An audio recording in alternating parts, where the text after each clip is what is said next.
Salam, selamat pagi dan selamat berbakti dalam kasih Tuhan kita Yesus Kristus.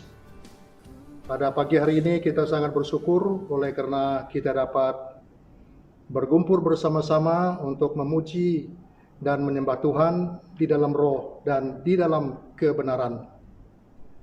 Kita bersyukur oleh karena dalam situasi dan kondisi serta keadaan yang kita hadapi pada saat ini berkaitan dengan COVID-19, kita menaikkan syukur dan pujian kepada Tuhan atas berkat dan rahmat-Nya yang telah memimpin, menuntun, menyertai, menjaga dan memelihara kita, baik secara pribadi, keluarga, gereja, bangsa dan negara, sehingga kita ada seperti mana kita ada pada saat ini, baik secara jasmani, bahkan lebih lagi secara rohani. Dengan itu kita menaikkan syukur dan pujian kita kepada Tuhan. Pagi ini kita akan merenungkan sebagian daripada firman Tuhan yang kita akan ambil dari teks firman Tuhan yang berkaitan dengan 1 Tesalonika pasal yang kelima ayat 18 dengan judul kita bersyukur saat menghadapi pandemik. Bersyukur menghadapi saat pandemik. Jadi dengan itu sebelum kita menguraikan sedikit tentang firman Tuhan ini supaya menjadi berkat untuk kita memasuki hari-hari kita, mari kita menghadap Tuhan dalam doa. Saya pimpin kita dalam doa. Bapa kami yang kami puji, kami sembah, kami agung dan tinggikan di dalam dan melalui nama Tuhan kami Yesus Kristus. Pada pagi ini kami sebagai jemaat-Mu datang untuk memuji dan menyembah Engkau di dalam roh dan di dalam kebenaran. Dalam rangka kami dapat berbakti dan beribadah kepada-Mu. Dengan itu kami ingin menyerahkan hidup kami dalam tangan pengasihan Tuhan supaya Tuhan siapkan kami untuk memasuki dalam tata ibadah kami pada pagi hari ini. Dengan itu kami rindu supaya Roh-Mu yang kudus akan mempersiapkan hati dan pikiran kami untuk siap sedia memasuki secara khusus dalam pemberitaan dan perenungan firman Tuhan. Maka dengan itu kami juga berdoa supaya Roh-Mu yang kudus akan membukakan hati dan pikiran kami untuk dapat mengerti, menghayati, dan mengaplikasikan kebenaran Tuhan ini dalam kehidupan kami, dalam rangka kami menghadapi berbagai tantangan dan cabaran dalam kehidupan ini. Dengan itu baik hamba yang menyampaikan sabda maupun setiap kami yang mendengarkan sabda-Mu, kami rindu supaya Roh-Mu yang kudus akan berbicara dan melayani setiap pribadi kami untuk menguatkan, untuk memberkati kami sesuai dengan firman-Mu ya Tuhan yang Engkau ingin sampaikan kepada kami pada pagi hari ini. Terima kasih Bapa di surga, berbicaralah kepada kami karena kami siap untuk mendengarkan sabda-Mu. Dalam nama Tuhan Yesus kami berdoa serta mengucapkan syukur kepada Bapa kami di surga. Amin. Amin.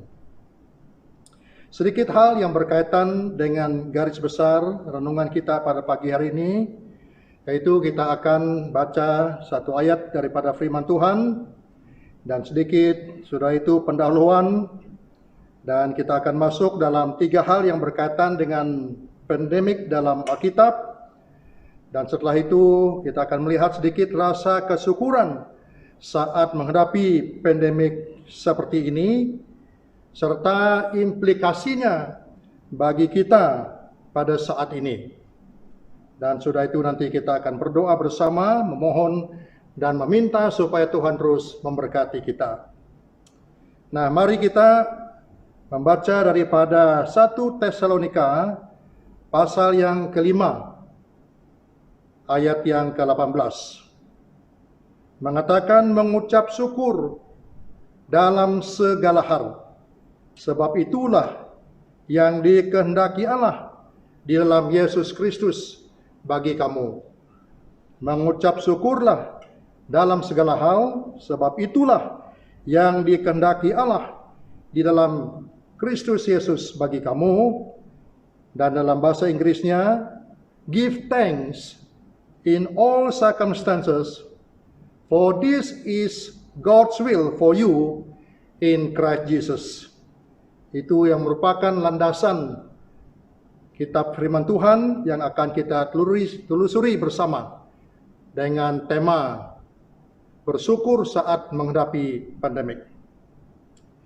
Nah, sesuai dengan firman Tuhan yang kita baca dari 1 Tesalonika pasal yang kelima, ayat 18 tadi, maka kita akan melihat sedikit hal yang berkaitan dengan kesyukuran kita ini dalam rangka kita menghadapi pandemik. Dan pandemik ini saya istilahkan sedikit etimologinya berkaitan dengan pengertian pengurungan ataupun yang mengikatkan kita, bahkan yang menguasai hati dan pikiran kita, sehingga membuat kita tertekan dan merasa susah dalam rangka menghadapi situasi dan cabaran yang melanda kehidupan kita. Dan memang dalam Alkitab ada berbagai pandemik ini ataupun kurungan ini yang kita baca dan juga kita boleh pelajari. Misalnya dalam Perjanjian Lama ada contoh pandemik ataupun kurungan bagi Nabi Nuh saat dilanda dengan aibah, ya, masalah aibah dalam Kejadian pasal yang ke-7 sampai Kejadian pasal yang ke-8, di mana mereka dikurung dalam bahtera sehingga mereka tentunya bergumur dalam beberapa saat dan waktu, bahkan bulan pada waktu itu. Dan ada satu kurungan lagi yang berkaitan dengan Menara Babir, di mana menara ini disimbolkan keangkuhan dan kesombongan manusia, sehingga Allah begitu marah dan tidak senang dengan manusia, dengan niat dan keinginan mereka bahkan mau melebihi Allah, sehingga pada waktu itu Allah melakukan keserakan, ya, daripada seluruh umat manusia pada waktu itu dalam Kejadian pasal yang ke-11 ayat 1 sampai ayat yang ke-9. Dan ada satu misalnya pandemik yang berkaitan dengan umat Israel yang keluar dari Mesir dalam Kejadian pasal yang ke-6 sampai ayat yang ke-12.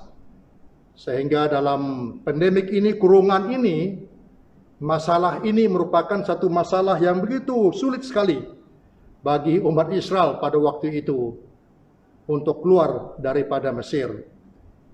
Tetapi kita sangat bersyukur oleh karena berkat pimpinan dan pertolongan Tuhan dalam situasi dan kondisi yang mengurungkan mereka seperti itu, ternyata dan terbukti kasih dan setia Tuhan, pertolongan Tuhan, anugerah Tuhan, dan berkat Tuhan dilimpahkan kepada umatnya.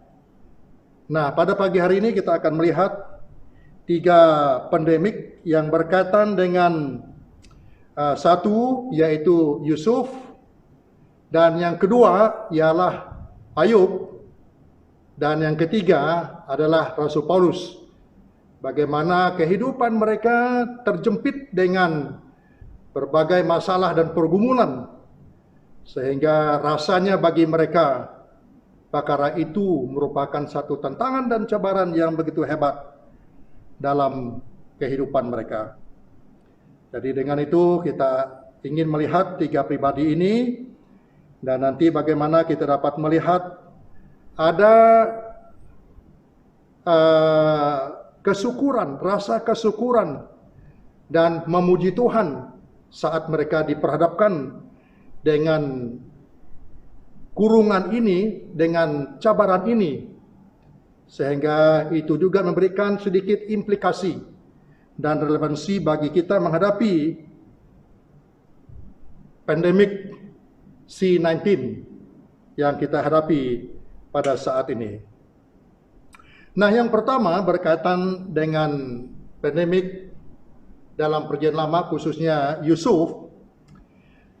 Memang kita sangat bersyukur oleh karena kalau kita lihat daripada kisah hidupnya Yusuf dari Kejadian pasal 37 sampai Kejadian 41, kita dapat melihat bagaimana sinarai kehidupan Yusuf dari awal sampai pada akhirnya dalam pergumulannya ini dia alami dalam kehidupannya secara pribadi. Yaitu pada awalnya kita dapat melihat dari antara 11 sanak saudaranya, dia yang ke-12, rupanya Yusuf adalah anak yang lebih dicintai oleh ayah mereka, sehingga ini sedikit menimbulkan hati benci daripada sanak saudaranya terhadap Yusuf pada waktu mereka melihat ayahnya lebih mencintai adik mereka ini. Dan ditambahkan lagi peristiwa di mana pada saat Yusuf menceritakan mimpi beliau kepada sanak saudaranya ini, sepertinya ini menimbulkan iri hati, bahkan kebencian yang lebih hangat lagi dari sanak saudaranya ini terhadap Yusuf, di mana Yusuf mengatakan bahwasanya mereka ini, sanak saudara mereka ini, akan pada akhirnya menyembah kepada dia. Dalam arti kata yang lain, dia akan menjadi berkuasa atas kehidupan mereka pada suatu ketika nanti. Dan ini membuat mereka agak sedikit dendam dan benci terhadap beliau, sehingga pada satu ketika kita dapat melihat mereka menangkap dia dan membuang dia ke sumur yang kosong, dan di sana mereka harap dia akan meninggal.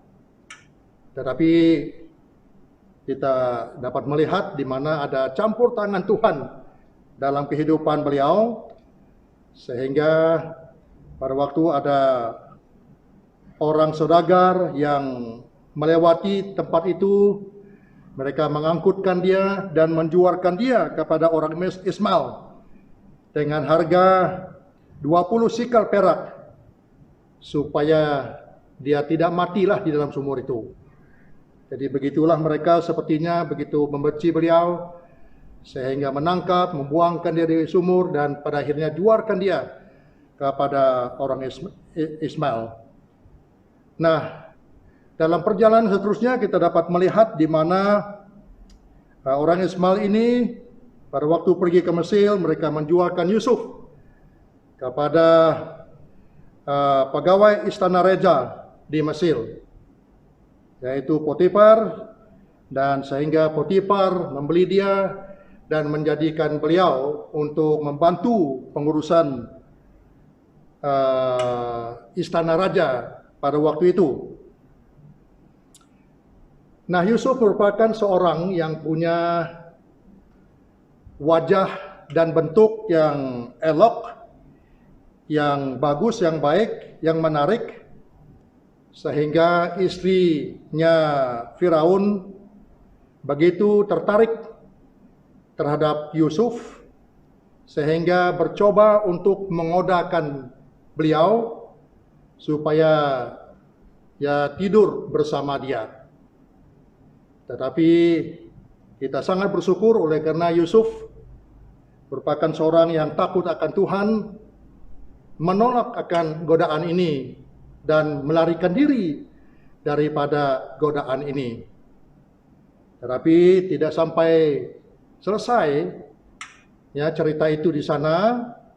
Istrinya Potifar ini sangat marah, sangat benci terhadap Yusuf karena menolak, sehingga dia membuat satu rekayasa, satu cara untuk bagaimana menangkap ataupun melakukan sesuatu yang jahat terhadap Yusuf, sehingga dia teriak, dia menangis, dia memberitahu kepada semua orang di istana raja dan termasuk kepada suaminya Potifar sendiri, keadaan yang berkaitan dengan Yusuf yang coba katanya untuk melakukan kejahatan terhadap beliau dan sampai memfitnahkan Yusuf ini ya kepada suami dia, sehingga Potifar pada waktu itu sangat marah dan menangkap Yusuf dan membuang dia ke dalam penjara istana pada waktu itu. Jadi ini merupakan suatu tindakan yang sangat sulit bagi Yusuf ya, dalam rangka dia mempertahankan hidupnya yang takut akan Tuhan, yang saleh, yang suci. Tetapi pada akhirnya sepertinya dia diterkam lagi dengan kuasa setan dan iblis yang lebih mempersulitkan kehidupannya. Bahkan setelah itu lagi, pada saat dia dalam penjara pun ya kita dapat melihat di mana dia ditolong oleh Tuhan untuk dapat menghadapi tantangan dan cabaran dalam penjara tersebut, sehingga ada suatu ketika di mana Raja Firaun memperoleh mimpi, yang sangat menakutkan beliau dan memanggilkan semua pegawai-pegawainya supaya membantu untuk memberikan pengertian dan pemahaman penjelasan terhadap mimpi tersebut, tetapi satu daripada pegawai pun tidak mampu untuk dapat memberikan pengertian terhadap mimpi ini. Nah, sehingga pada akhirnya dikenal pasti seorang dari penjara itu, yaitu Yusuf, untuk memperjelaskan arti daripada mimpi Firaun ini. Dan kita sangat bersyukur oleh karena dengan berkat pertolongan Tuhan, Yusuf dapat memberikan jawaban terhadap mimpi daripada Firaun ini. Ini kita dapat lihat dalam Kejadian pasal yang ke-41 sampai ayat 15. Ya, Kejadian 41 ayat 15. Di mana Firaun berkata kepada Yusuf, "Aku telah bermimpi dan seorang pun tidak ada yang dapat mengertikannya. Tetapi telah kudengar tentang engkau, hanya dengan mendengar mimpi saja engkau dapat mengertinya." Jadi kita sangat bersyukur oleh karena ini merupakan saat waktunya Yusuf memperolehi anugerah Allah untuk dapat dipakai guna sebagai alat untuk dapat memberikan pengertian dan pemahaman terhadap mimpinya Firaun ini. Jadi dengan itu merupakan salah satu kesempitan yang diizinkan Tuhan, tetapi dalam kesempitan itu kita dapat melihat bagaimana Tuhan juga dapat memberikan pertolongan bagi dia. Sehingga pada akhirnya setelah Yusuf memberikan arti kata daripada mimpi ini, kita dapat melihat Yusuf diangkat sebagai penguasa yang kedua daripada Firaun ini. Boleh dikatakanlah dia adalah seorang perdana menteri ya, yang sekaligus dilantik untuk dapat mengurus ya kesejahteraan dan perekonomian Mesir pada waktu itu.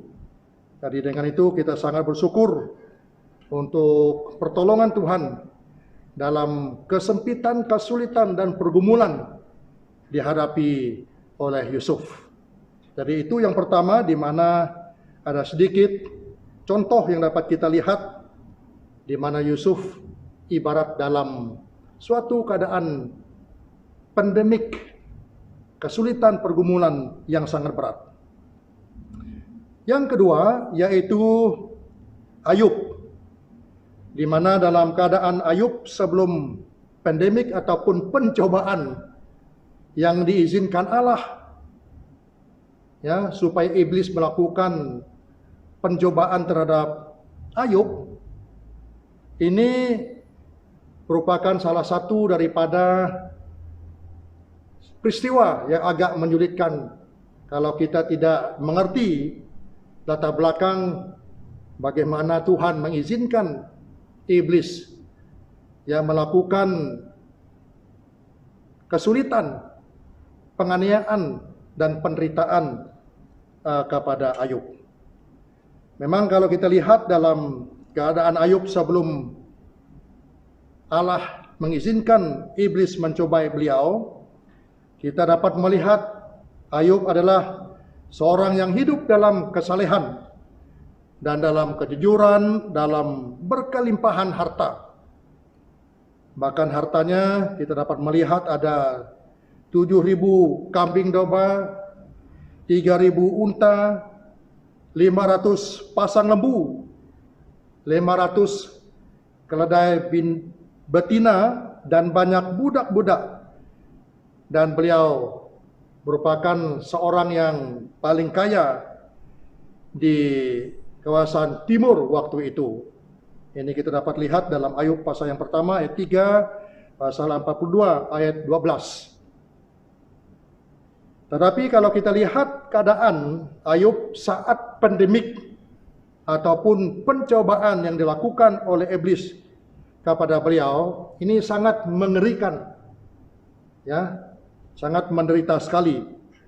Di mana yang pertama kita dapat melihat iblis mengambilkan semua harta dan kekayaan Ayub ini, ya, di mana lembu sapinya dirampas oleh orang-orang Siba, kambing dombanya terbakar oleh api dari langit, dan unta-unta dirampok oleh orang Kesdim.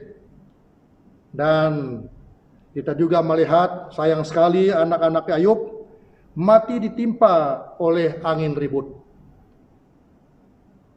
Dan ada satu hal lagi yang terdekat kepada beliau, yaitu istrinya yang mengatakan kepada beliau, ya, supaya beliau, ya, bersumpah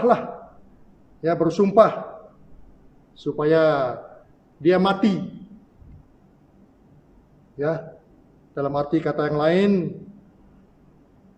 istrinya pun sepertinya tidak begitu senang terhadap beliau, di mana dapat kita lihat, ya, istrinya sendiri pada waktu ketika dia memerlukan pertolongan dari seorang yang paling dekat, justru sepertinya meninggalkan dia juga.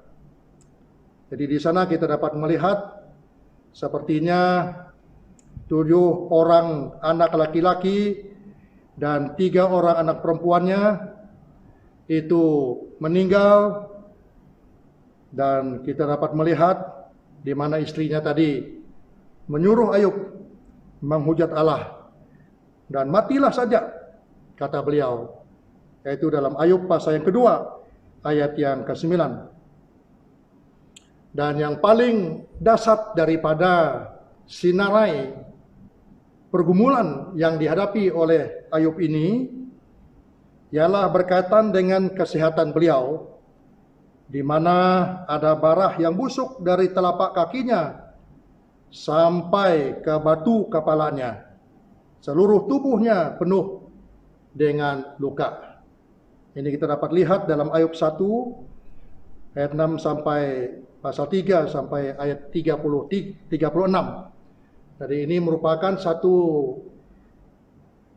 bencana penderitaan yang menimpa Ayub sebagai pandemik yang mengurungkan beliau.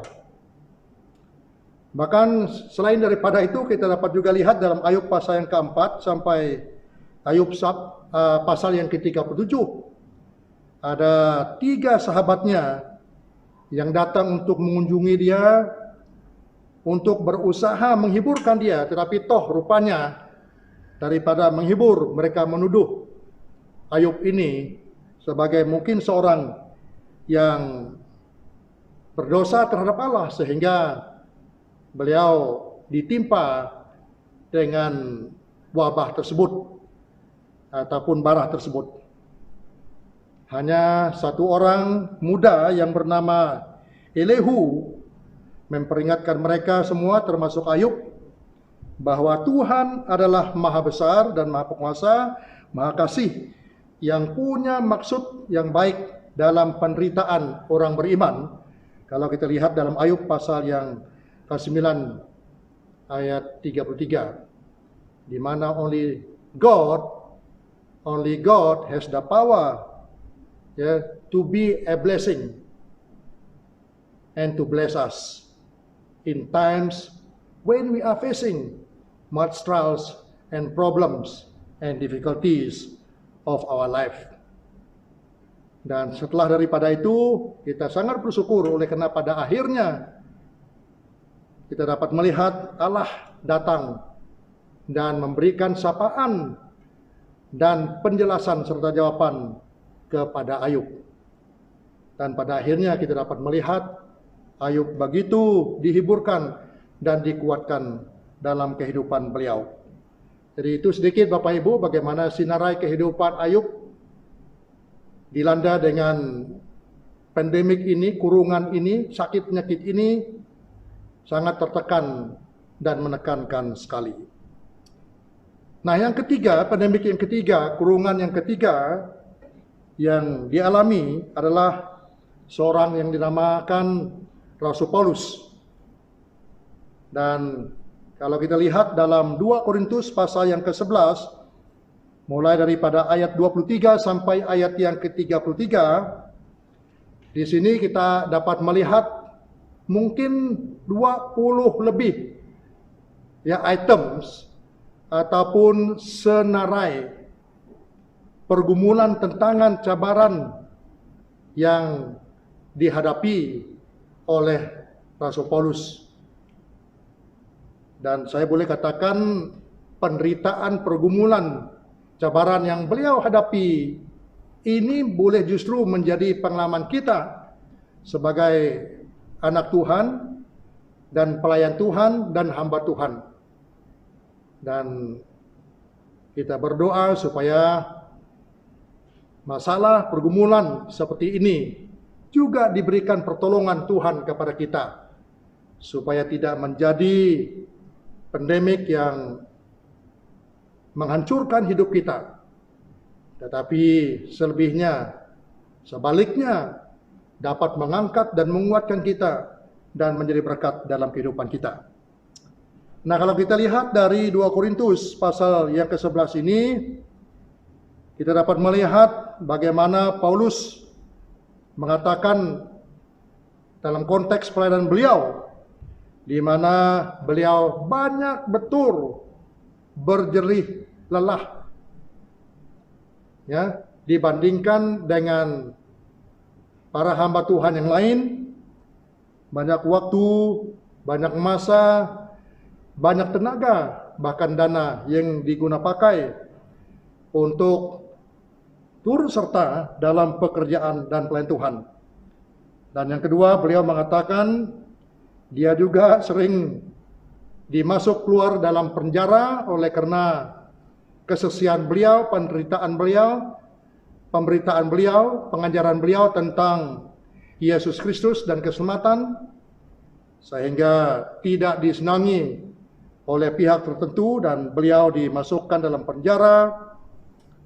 Dan yang ketiga, kita dapat lihat bagaimana beliau mengatakan dia didera di luar batas. Seringkali didera di luar batas, Dan yang keempat, kerap kali dalam bahaya maut. Dan yang kelima, 5 kali dia disesah oleh orang Yahudi. Dan yang keenam, setiap kali 40 kurang 1 pukulan dia didera. Dan yang ketujuh, 3 kali lagi dia didera.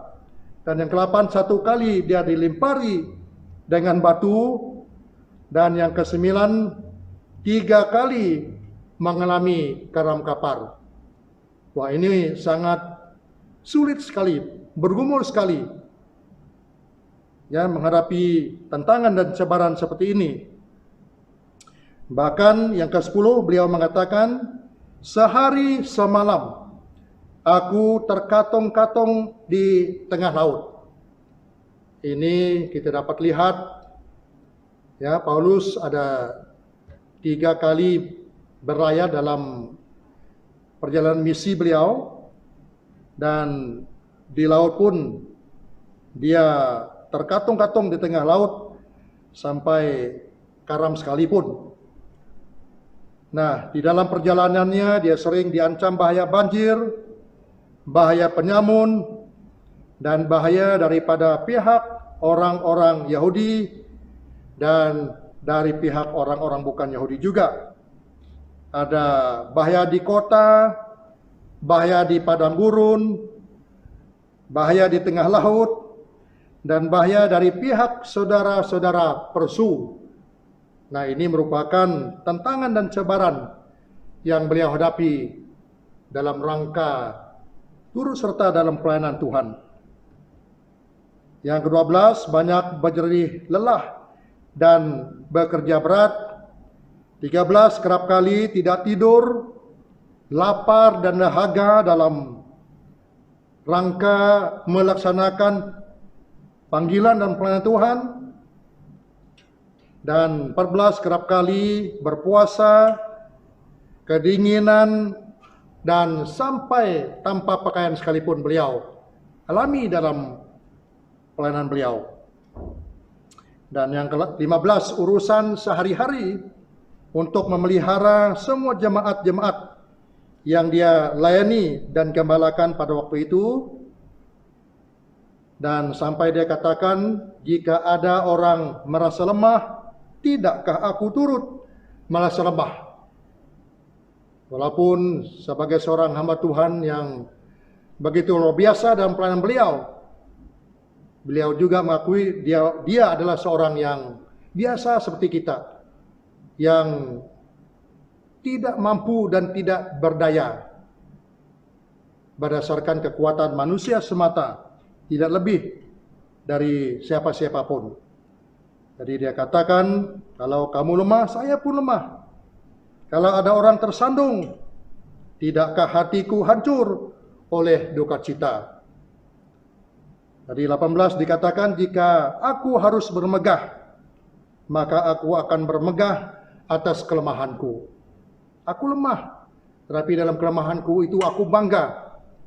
Karena saya tahu dalam kelemahanku itulah kekuatan Allah akan dinyatakan. Bahkan yang ke-19 di Damsik, wali negeri Raja Aretas menyuruh mengawal kota orang-orang Damsik untuk menangkap Paulus dalam perjalanan beliau. Dan yang terakhir, yang ke-20, senarai yang ke-20, di mana pada saat dia mau keluar daripada Damsik, dia diangkut dalam sebuah keranjang dan diturunkan dari sebuah tingkap keluar tembok kota, dan dengan demikian dia luput daripada tangan musuhnya. Bapak Ibu, kita dapat melihat kesempitan, kesulitan, tantangan, cabaran yang begitu hebat dihadapi dan dialami oleh Rasul Paulus. Seterusnya, bagaimana kita dapat mengalami rasa syukur kita kepada Tuhan tatkala dan saat serta ketika kita mengalami pandemik. penderitaan, pergumulan, cabaran yang begitu berat sekali seperti Yusuf, Ayub, dan Rasul Paulus. Nah, seperti yang pertama kita dapat lihat kesyukuran saat pandemik ini bagi Yusuf misalnya. Kita dapat melihat bagaimana sikapnya Yusuf ya saat dia menghadapi sanak saudaranya, saat dia menghadapi istri Potifar, saat dia menghadapi Firaun, dan seterusnya saat dia dalam penjara. Bagaimana dia dapat melihat hal ini? Yang pertama kita dapat melihat hatinya yang takut akan Tuhan. Sehingga dalam perkara-perkara ini dia tetap datang dan memperoleh kemenangan demi kemenangan. Khususnya terhadap godaan daripada istri Potifar. Sampai dia difitnah pun dia tetap kuat dan keluar menang terhadap keinginan daging.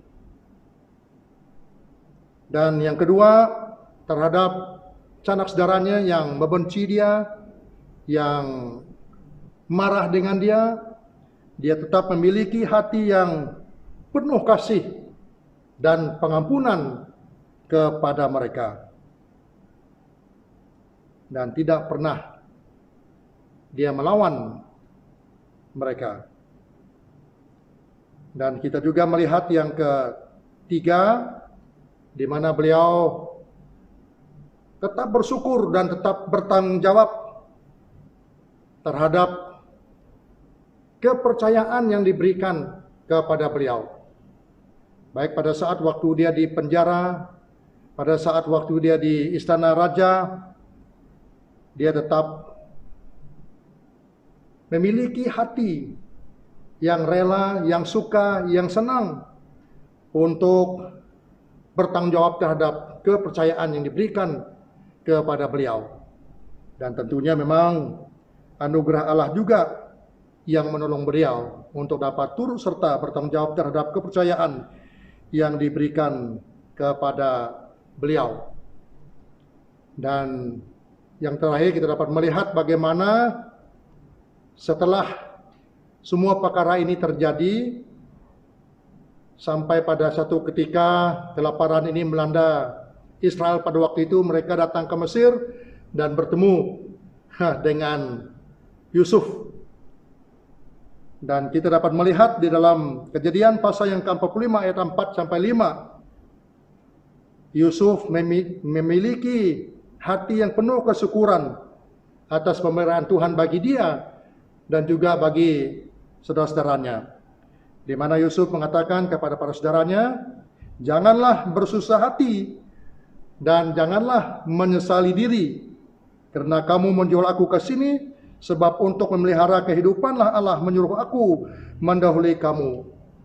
Masih ada rasa syukur kepada Tuhan ya terhadap saudara-saudaranya yang pada awalnya ingin melakukan kejahatan. Tetapi kita dapat lihat Yusuf melihat hal itu merupakan satu rencana Allah untuk menjadi berkat kepada dia, keluarganya, bahkan bagi bangsa Mesir, bahkan dunia pada waktu itu. Nah, rasa syukur yang kedua ini berkaitan dengan Ayub, di mana memang Ayub mengajarkan kepada kita bahwa iblis memang pada akhirnya tidak berkuasa untuk mencabut nyawa seseorang.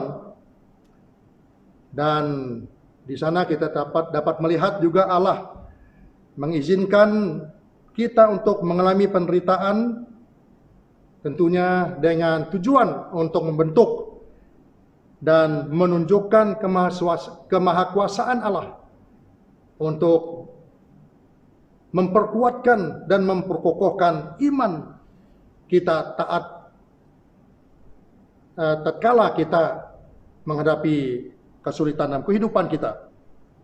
Dan juga kita dapat melihat Ayub mengajarkan kita bahwa penderitaan dapat menjadi suatu alat untuk membawa seseorang pada pertumbuhan rohani yang dewasa dan mengajarkan kita menjadi teladan yang menyembah Tuhan secara benar.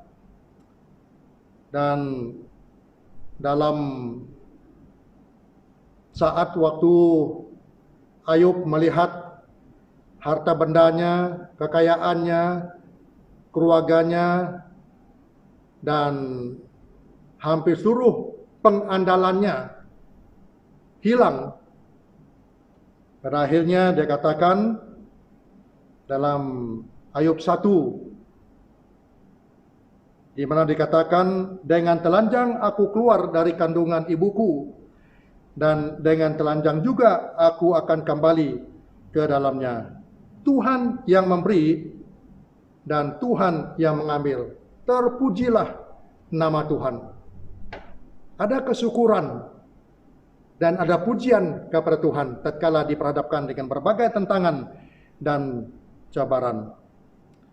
Dan pada akhirnya Tuhan memberkati Ayub dalam hidupnya, yang selanjutnya memberkati dia lebih daripada hidupnya yang dulu, di mana dia mendapat 14.000 ekor kambing domba dan 6.000 unta, 1.000 pasang lembu dan 1.000 ekor keledai betina. 2 kali lipat harta benda dan kekayaan Tuhan limpahkan kepada beliau.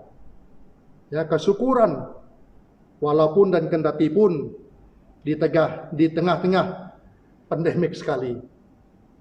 Nah, yang terakhir, rasa kesyukuran yang terakhir, yaitu Rasul Paulus tadi, di mana khususnya dalam 1 Korintus pasal yang ke-10, di mana Rasul Paulus mengatakan, ya, sebagai satu peringatan kepada umat Israel dalam 1 Korintus pasal yang 10,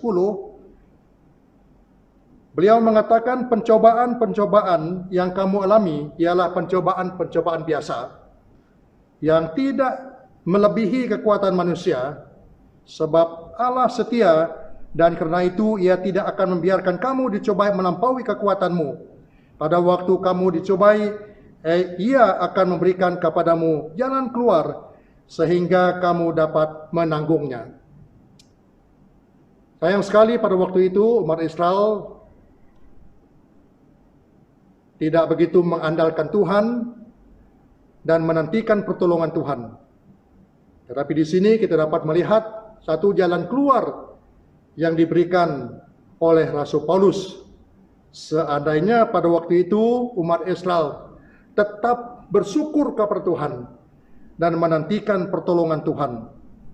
Karena pencobaan-pencobaan yang mereka hadapi pada waktu itu tentunya merupakan satu pencobaan yang biasa yang mampu daya mereka atasi dengan pertolongan Tuhan.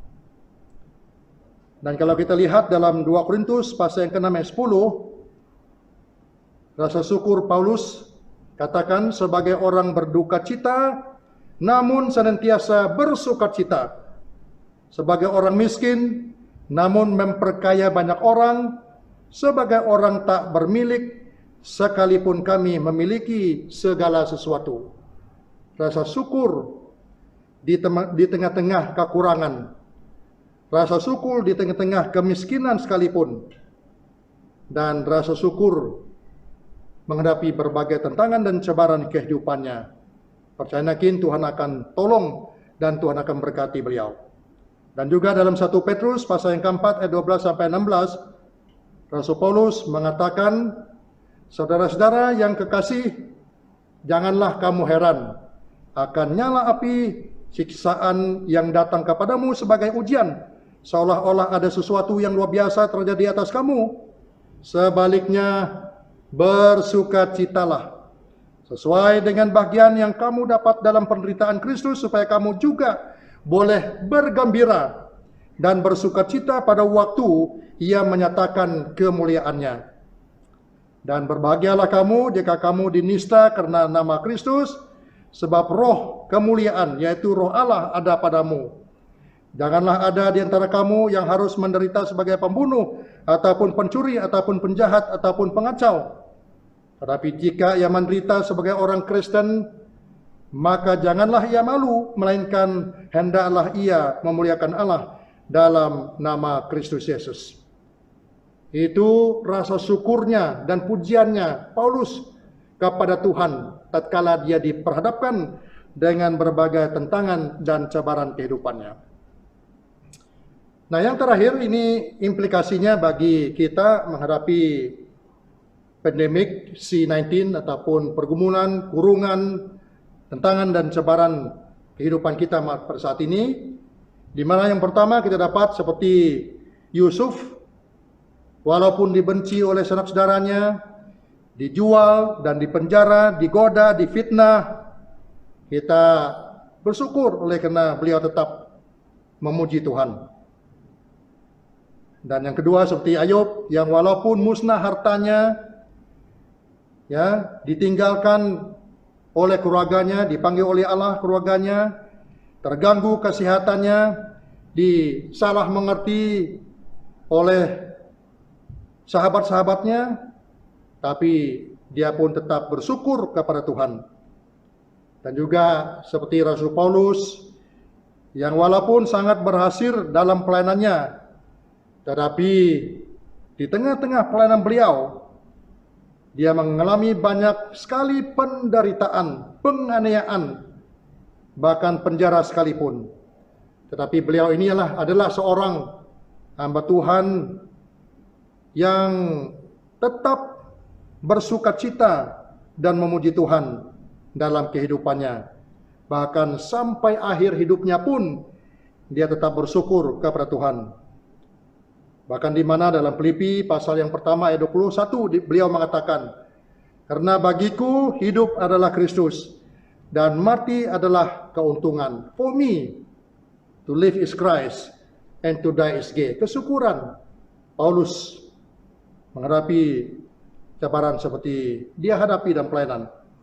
Bahkan dalam Filipi 4 ayat 4 beliau juga mengatakan, rejoice in the Lord always. I will say again, rejoice. Bersukacitalah, bersyukurlah, pujilah Tuhan. Lagi aku memuji Tuhan.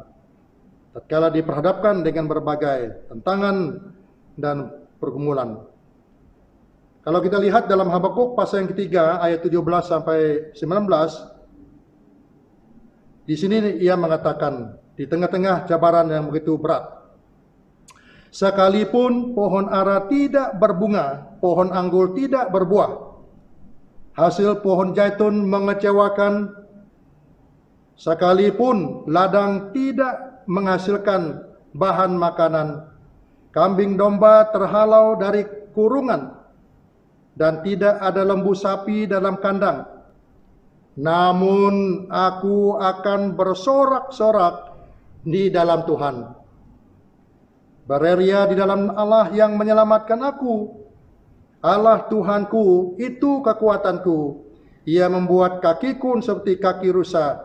Ia membiarkan aku berjejak di bukit-bukitku. Haleluya. Itu merupakan satu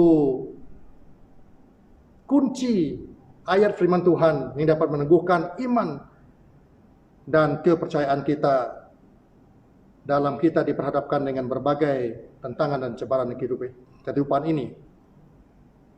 Martin Luther King Jr. telah mengatakan, we must accept finite disappointment, but we must never lose infinite hope. We believe that hope must always be in our heart, di mana pengharapan kepada Tuhan di tengah-tengah kesulitan dan pergumulan hidup. Bahkan Napoleon Hill mengatakan, every adversity, every failure, and every heartache carries with it the seed of an equivalent or a greater benefit. Kita sangat bersyukur oleh karena di tengah-tengah tantangan dan cabaran dan pergumulan sekalipun ada berkat di dalamnya, di tengah-tengahnya. Jadi makan itu Bapak Ibu, implikasi daripada tantangan dan pergumulan pandemik yang pada saat ini mungkin kita hadapi, kiranya hati kesyukuran itu tetap menjadi bagian daripada kehidupan kita. Seperti Yusuf, Ayub, dan Rasul Paulus yang menang atas pergumulan dan cabaran dalam kehidupan mereka. Tentu dengan pertolongan Tuhan kita juga akan timbul menang menghadapi cabaran dan pergumulan, pandemik dan kurungan yang kita hadapi pada saat ini. Ada amin? Puji Tuhan. Mari kita menghadap Tuhan dalam doa. Saya pimpin kita dalam doa.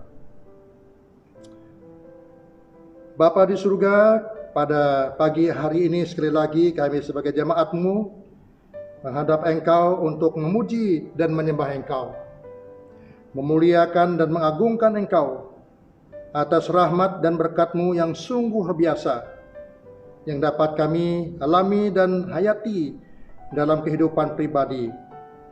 Secara khusus berhubungan dengan firman Tuhan yang telah kami lihat dalam kehidupan Yusuf, Ayub, dan Rasul Paulus, dan bagaimana mereka mengalami tantangan dan cabaran dan pergumulan hidup ini, dan bagaimana rasa dan pengalaman mereka di tengahnya untuk tetap bersyukur kepada Tuhan dan memuji Tuhan atas pergumulan dan cabaran hidup mereka. Bapa di surga, pada saat yang sulit seperti ini, dalam suasana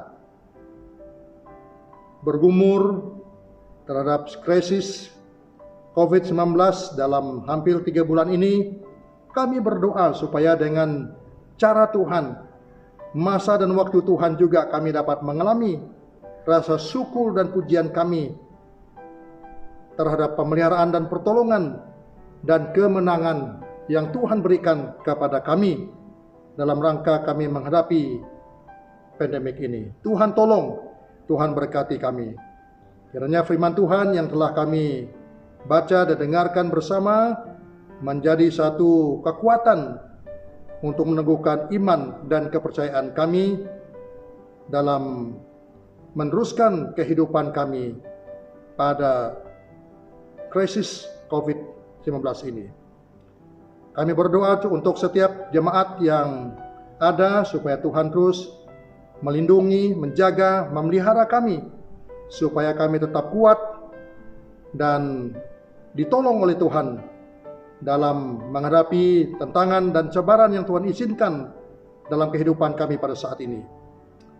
Bahkan untuk semua keluarga, masyarakat, bangsa dan negara kami, Malaysia khususnya, dalam menghadapi kesulitan dan cabaran COVID-19 ini, supaya Tuhan tolong dan Tuhan berkati, supaya kami tetap merasakan aman dan pertolongan Tuhan.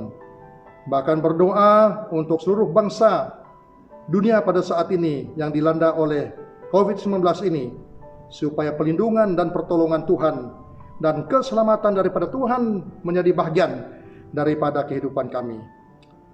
Dan kiranya rencana dan kehendak Tuhanlah yang terjadi dan tergenapi dalam krisis pandemik ini. Terima kasih Bapa di surga, terpujilah nama-Mu ya Tuhan dari kekal sampai kekal.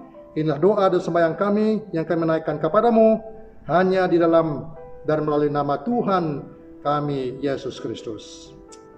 Amin. Amin. Terima kasih, Tuhan Yesus memberkati.